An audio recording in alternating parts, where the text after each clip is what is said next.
M23 member. Don't joke. That is having for the people. Not joke.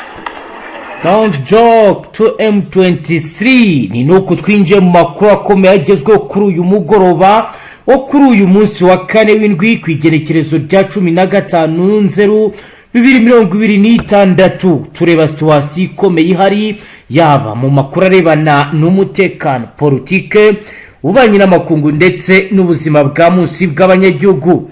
Urebye kuri uyu munsi mu bice bitandukanye bya teritwari zitandukanye zo muri Sud Kivu hiriwe imirwano miki ugereranyije nuko ku minsi yabanje byagenze. Turaza ro kubabwira biri kugenda bigaragara mu bice bitandukanye, aho rero bivugwa kandi binemezwa ko hakomeje kugenda hagaragara impinduka, aho rero drone za M23 nazo zatangiye gukora ibijyanye n'uburinzi ndetse n'ubugenzuzi mu bice bitandukanye zicungira abaturage umutekano, zimenya situwasiyo uko ihagaze. Turaza kandi kubabwira ko kugeza ubu bivugwa kandi binemezwa ko M23 yabatangiye kubaka ubwirinzi nyuma y'uko ku munsi w'ejo kuri pote ya Karundu cyangwa ku cyambu cya Karundu M23 igabyo ibitero bizangije imitungo y'abaturage. Ni mu gihe kandi turi buze kubabwira ko kugeza ubu zongeye kuba bizajya ku rundi rwego Kiliziya Gatolika ndetse na Anglikani banze kwitabira ibiganiro bishya byasabwe na Kisekedi. Hagati aho rero i Rwanda ho biravugwa kandi biranemezwa ko Orjo Lorenzo yakiriye abayobozi b'amadini bo muri Kongo bari muri Senko ndetse na ACCC. Turaza kureba uko bihagaze. Hagati aho rero mu yandi makuru akomeye akomeje kugenda avugwa, Ubushinwa bwitambitse abakandida Amerika yashakaga ko bayobora MONUSCO. Ni mu gihe kandi turi buze kubabwira ko u Rwanda na Congo bagaragaye mu bihugu ubutegetsi bwa Donald J. Trump bwahagarikiye visa zo kujya kuba muri Leta Zunze Ubumwe za Amerika. Turaza kandi kubabwira ko muri Uganda kugeza ubu tuvugana kuri uyu mugoroba amatora ararimbanyije ariko icyoba ni cyinshi, ndetse kuri site zimwe na zimwe amatora yatinze gutangura bivanye nuko internet yariko ironderwa kugira ngo yifashishwe mu bikorwa bitandukanye itariko iraboneka.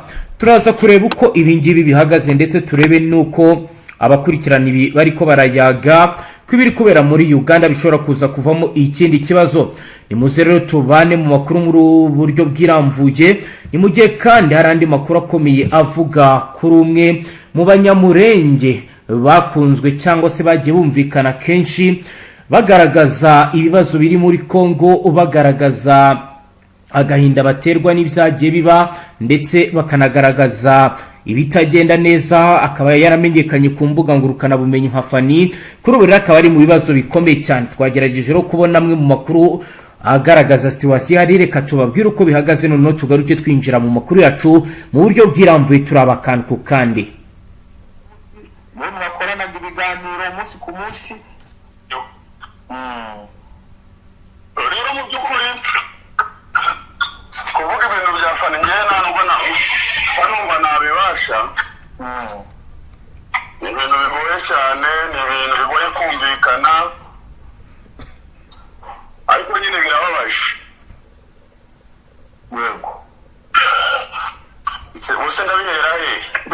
Reka ngufashe kuki Fani ifatwa ry'ifungwa rye mbere yuko amajwi nk'ari yari bwo yasohotse. Fani abantu bose bamwise akagara, Fani ngafatwa ngo buriya ngo babamugumanye kuko ngo yari umugambanyi yaragiye gutata, yari yatumye n'akagara. Amajwi ya Fani ajya hanze babihuza no gufungwa. Wowe biriya bintu mbere yuko tujya muri detaye wabyakiriye ute?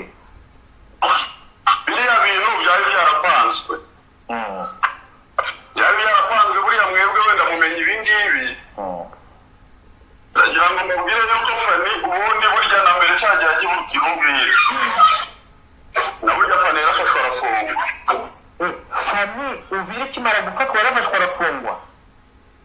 Uvira ikimara gufatwa ukuntu byagenze reka muremo muri make. Yego ukuntu umuntu uri inyuma byose ni umugabo witwa Bujumbu. Bujumbu ni umunyamurenge, ashobora kwa kundi nyine nabo bagira amaraka y'amotoporokaramu mashobora.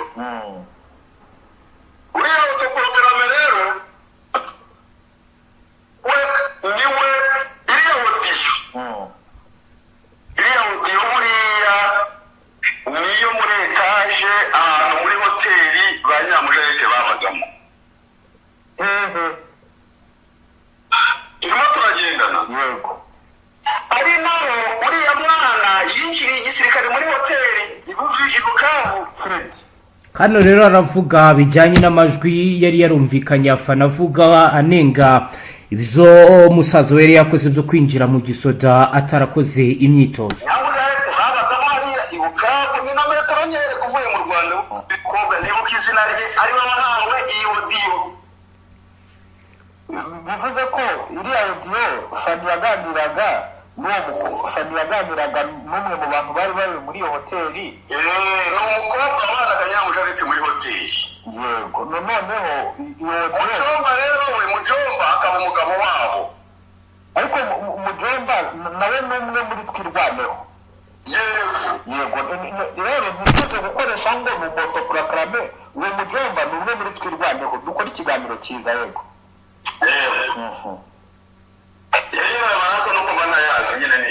nta kibazo uravuga ati Mujomba wabanaga nabo uwe muri twirwaneho wari nawe ushinzwe kurekirita nk'uko nyine abantu bashinzwe kurekirita sinzi n'ibyo ashinzwe hariya i Bukavu nyine ntabwo ari byo kurekirita ntabwo bari yari washinzwe kurekirita habaho abakaka bagenda barekirita ntabwo bari ni ukuvuga ngo rero Fani muzehe akimara ise wa Fani akimara kumva ko uriya mwana yagiye mu gisirikare aba agiye muri koma. Agiye muri koma rero Fani n'abo bavukana bose urumva barapanikinga kumva ko umusaza yagiye muri koma. Kubyakira byabaye ikibazo, kubyakira biranga ari naho Fani yatonganaga bene kariya kageni. Noneho rero Fani yatonganye nabo muri hoteli avayo ibyo gutongana bitarangiye. Hanyuma rero ni ngombwa iriya audio ni nkaho yageze mu rugo agakomeza kuvugana n'uriya mukobwa wari kumwe n'abanyamushareti. Bibaho cyane ko ushobora kuganira n'umuntu umwizeye cyane kuko nibyo bavuganaga n'ibindi byose birenze kuri izo audio ngiwe ndabizi ariko nta mpamvu yo kubivuga nonahangaha.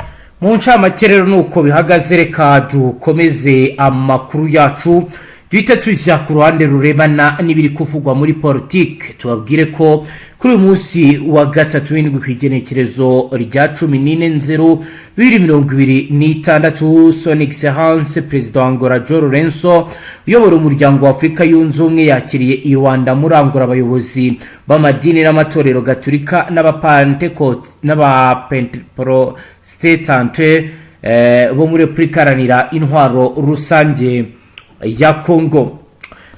Nk'uko rero byatangajwe na Perezidansi ya Angola, ibiganiro byibanze ku kuntu ibintu byifashe muri Leta Iharanira Intwaro Rusange ya Congo mu gihe umutekano ukomeje guhungabana mu buseruko bw'iki gihugu.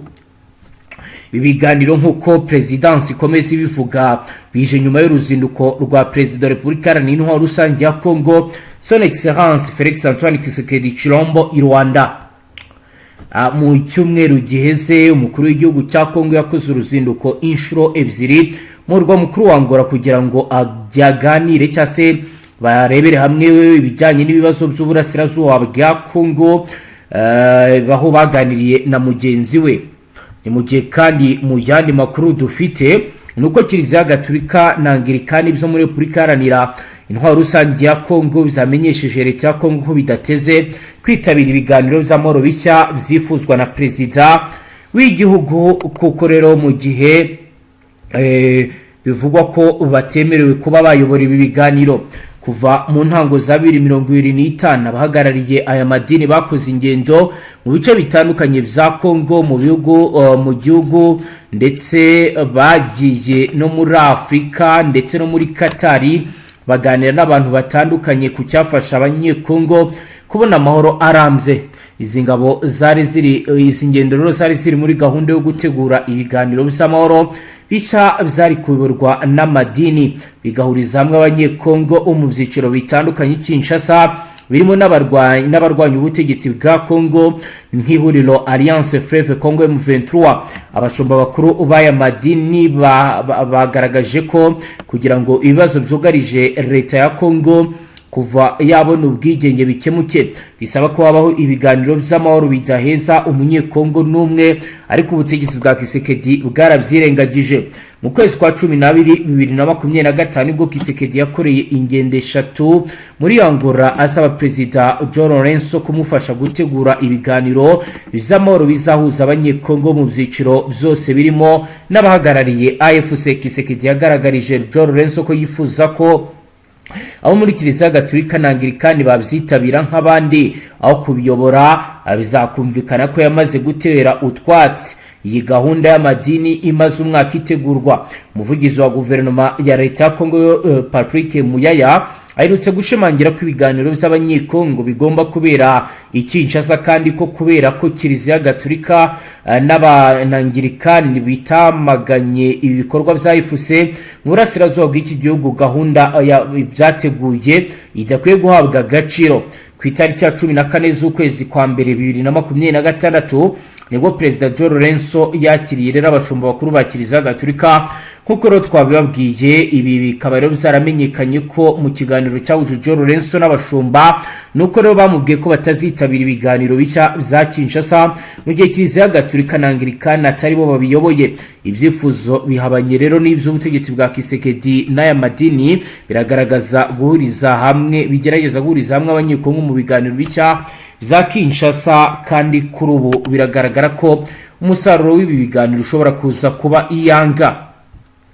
Mu yandi makuru turababwira ko igihugu cy'Ubushinwa biravugwa ko kitambitse abakandida Leta Zunze Ubumwe za Amerika yifuzaga gutanga kugira ngo bayobore ubutumwa bwa Loni bwo kugarura amahoro muri Repubulika Iharanira Intwaro Rusange ya Kongo.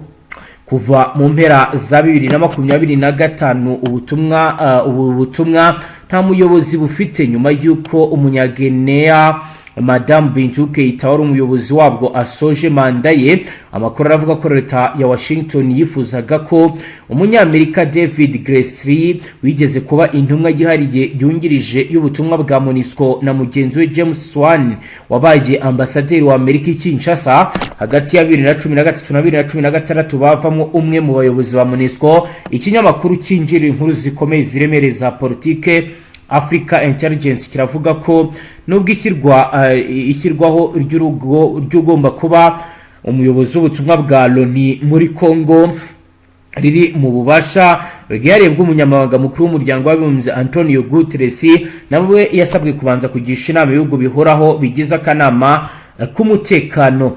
Biro bikaba bivuze ko mu gihe kimwe muri ivyo bihugu bizanze umukandida runaka bizahita bihagarika kandidatire zose.